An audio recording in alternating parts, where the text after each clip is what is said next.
Viewer discretion is advised. State Farm Arena, Atlanta, Georgia. The State Farm Arena, originally named the Phillips Arena, directly replaced the Omni in 1999. The Omni had a really weird exterior. It looked like a waffle, presumably a shout out to Waffle House. Prior to the Omni's construction, the land was, get this, an empty plot near a rail yard. Yes. In the early 1990s, the Atlanta Hawks pulled off a difficult maneuver. They traded away their superstar and lived to tell the tale. Dominique Wilkins was one of the greatest and most entertaining Hawks ever. His jersey hangs from the rafters in Atlanta, and his name is enshrined in the Basketball Hall of Fame. But in 1994, in the middle of a very good team and individual season, the Hawks traded Wilkins rather than wait for their aging top scorer to hit free agency. It was a sad and controversial move, and not one that paid off directly.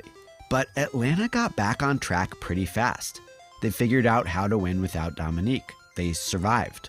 In the offseason of 1996, Atlanta executive Pete Babcock brought in a new legend, another future recipient of a retired jersey and Hall of Fame honors. Dikembe Mutombo, one of the greatest shot-blocking centers in the history of basketball, became the next Hawks superstar. Around this elite defensive centerpiece, the Hawks boasted an elite defensive supporting cast. Mookie Blaylock was a pure point guard, the ideal setup man for Mutombo on offense, and as destructive a backcourt defender as Mutombo was around the rim. For scoring, Atlanta depended on Steve Smith, a super crafty forward with a sweet mid-range game. Christian Laettner's early NBA years had been kind of a disappointment compared to his college stardom, but he experienced a career renewal as a role player in Atlanta. And the coach remained. Lenny Wilkens, once an all-star as a Hawks player, now a veteran coach with championship pedigree. Babcock's new squad started slow, but rallied to finish with 56 wins in '97, right up there with their best seasons of the Dominique era. They were the league's 8th most efficient offense and 3rd most efficient defense, a true powerhouse. Of course, the Hawks, like everyone else, proved no match for the Michael Jordan Bulls at the peak of their excellence. Chicago rocked Atlanta in the second round of those '97 playoffs, and then the Hawks couldn't even make it out of the first round in '98. So while the Hawks remained good and competitive, they seemed to hit a playoff plateau. Even before '99, when they got mercilessly swept by the 8th-seeded Knicks, the Hawks were feeling pressure to try something else. Good wasn't good enough. Babcock decided he must once again rebuild on the fly, somehow make major moves without sacrificing wins. And why not? The Hawks had done it before with Dominique Wilkins and believed they could pull it off again. This time, though, the Hawks couldn't stay afloat. Far from it. Pete Babcock always had a tough gig. He was hired as GM in 1990 and reported to the guy he had replaced, Stan Kasten, Hawks president and right-hand man of bajillionaire team owner Ted Turner. More so than his predecessor/boss, Babcock's philosophy was to avoid depending on luck, which is to say he was not a fan of the NBA draft. Babcock wanted to build his team from proven veterans acquired via trades and free agency. This was that. Former Denver Nugget Dikembe Mutombo was not the most important center to change teams in the summer of '96, but Mutombo signing a 5-year deal in Atlanta was one of the most significant moves in franchise history. And it was proof of concept for Babcock, who helped create that cap space by boldly offloading Dominique Wilkins and a draft pick a few years prior. The Mutombo signing was the keystone move of a roster constructed Babcock style. Almost none of the important Hawks of the late '90s were homegrown Atlanta draft picks. Late-blooming, late first-rounder Alan Henderson was the only career Hawk in the regular rotation for a while there. God, I love those jerseys. Babcock just firmly believed in improving via outside hires, which is why 1999 was such a fascinating turning point. Even before that disappointing lockout season, the Hawks core saw some movement. Atlanta lost Christian Laettner in a sign-and-trade, so they signed LaFonso Ellis, hoping he could become their new star at power forward. Cool idea, but Ellis got hurt and hardly played. After that season, with an upset sweep in their rear view, Atlantans got restless. The Hawks had to and would shake things up, but not in the usual way. Babcock took an uncharacteristic interest in that offseason's draft. He wanted to make a splash and decided that hurling Mookie Blaylock overboard was the way to get it done. After trading their stalwart point guard to the Warriors, the Hawks held 4 first-round picks in the '99 draft, beginning with the 10th selection. Everyone agreed that the 10th pick should go toward replacing Blaylock, and '99 was a point guard draft, but the best of the bunch all went in the top 9. Steve Francis, Baron Davis, Andre Miller, all excellent pros, none of them Hawks. The Hawks settled for Jason Terry, who was not as pure a point guard as some others, but a fine pick, a fine player, and a very solid Hawk for years to come. If that could be said of any of the remaining Atlanta '99 draft picks, the Hawks might have been in business, but I'm afraid not. These guys all became actual pro basketball players, but none were real difference makers in Atlanta. Usually that would be an adequate draft outcome, but not so for a team that had invested so heavily in one specific night of roster building. Just as a deeply unfair but still very fun exercise, here's who Atlanta could have added. So there's no world in which a point guardless team wouldn't have drafted Terry or William Avery at 10, but give me Ron Artest there just for fun. And with the next 3 picks, we could get ourselves Andrei Kirilenko and Manu Ginobili. After that, who cares? I just built like a sick-ass Hawks team in one day. Look at the defensive excellence in my lineup. Lockdown. All I needed was, several decades of hindsight and a complete disregard for realism. Anyway, the actual Hawks got Jason Terry and a couple other deep bench guys for whom I have made kind of cruel photo choices. Pete Babcock followed that uncharacteristic draft haul with a much more typical move. The Hawks traded away their popular leading scorer, Steve Smith, for a high-risk, high-reward return.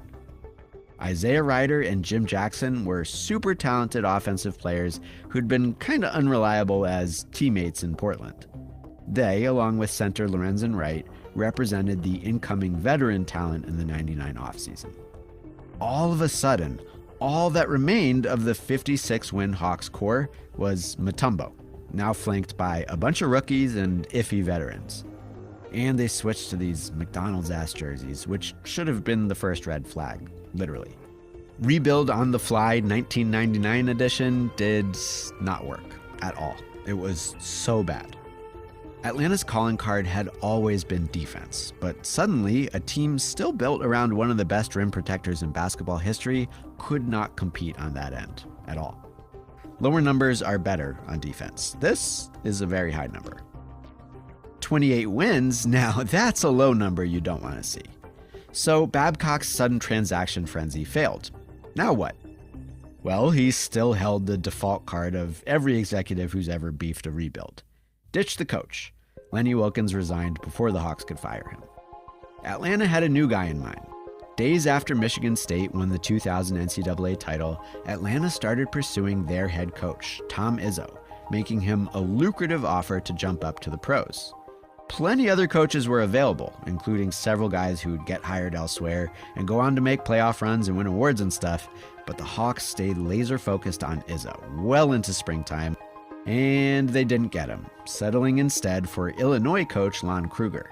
The Hawks were just really sure for some reason that the solution to their problems lay in the Big Ten. Not the case. The Hawks got even worse. Jason Terry broke out as kind of an offensive star in the backcourt, lottery-picked rookie DeMar Johnson showed flashes of potential, and Mutombo stayed doing his thing on defense, but the parts just didn't add up. Here's Hano Motola. As the 2001 trade deadline approached, Babcock stared down his last available big move, trading away the legend. Unlike the old Dominique Wilkins trade, Babcock was operating from a position of weakness. The Hawks were bad this time, so they needed to nail the trade itself to become good quickly. Not outlandish, since they were looking to trade away a player who, even past his prime, offered elite center play in a league where basically any team with championship aspirations was gonna have to battle Shaq. Teams wanted Dikembe, and we'll never know exactly what offers Atlanta had on the table, but here's a very rough lay of the land I got from reading rumors in the newspapers.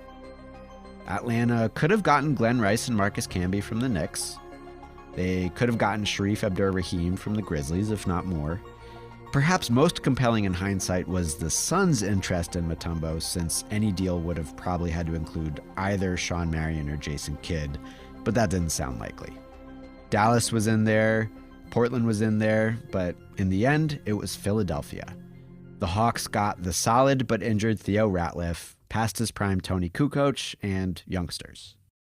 Mutombo went to Philly and did indeed battle Shaq in the finals. Not a bad haul in 2001, but not enough to make the Hawks good again anytime soon. The Hawks of the 90s were now demolished, with only their architect left to sort through the rubble. Again, with the unfair benefit of hindsight, we can identify one more moment at which the Hawks could have recovered. They had the 3rd pick in that year's draft, their highest selection in decades. And for a few moments on that evening of June 27, 2001, the Hawks used that pick to acquire the rights to yet another legend, a future Hall of Famer and champion, one of the greatest big men in NBA history, but they didn't want to wait on Pau Gasol. Pete Babcock was back to his old ways and had agreed to trade Gasol's rights to Vancouver for an already rising star native to Atlanta, the guy they didn't get in the Mutombo trade, Sharif Abdur-Rahim. Sharif was very good in Atlanta, but Gasol could have been a franchise cornerstone if the Hawks just had the patience to rebuild around him. They explicitly did not have that patience. What's amazing is that they had a second crack at a similarly influential draft pick, but one that would have required more patience that, again, they lacked. As part of that trade, Atlanta acquired the rights to the 27th pick. Babcock seriously considered using it, but ultimately decided the guy his scouts preferred at 27 came with too much youth and uncertainty. The Hawks traded away the pick. Babcock would deem passing on Tony Parker as the biggest regret of his Hawks tenure. And the rest of that Hawks tenure was spent trying to avoid a full rebuild. The 01-02 Hawks had a true all-star in Abdur-Rahim, but still finished with just 33 wins. Before the 02-03 season, Babcock kept pushing. He traded Tony Kukoc and yet another draft pick for yet another all-star entering his 30s, Glenn Big Dog Robinson. As the season approached, Atlanta's remaining youth core took a tragic hit. Rapidly improving swingman DeMar Johnson was badly injured in a car crash that put his career on pause for over a year. Still, the Hawks made a guarantee. Either we make the playoffs or all season ticket holders get a $125 refund. The Hawks did not make the playoffs. Pete Babcock fired Coach Lon Kruger mid-season, then got fired himself at season's end. Their former employer returned about $500,000 in rebates. The GM reins went to Billy Knight, an executive who wanted to use Atlanta's high draft picks but made too many mistakes with them. The Hawks would not return to the playoffs until 2008 and wouldn't post a winning record again until 2009 under a new GM. That's how it goes when you trade away a superstar. It can be done and done well as long as you have a sound plan B. The very good late 90s Hawks were an example of that plan B coming to fruition. The decade following, well, that's what happens when you trade a star and plans B through, F, all fall apart.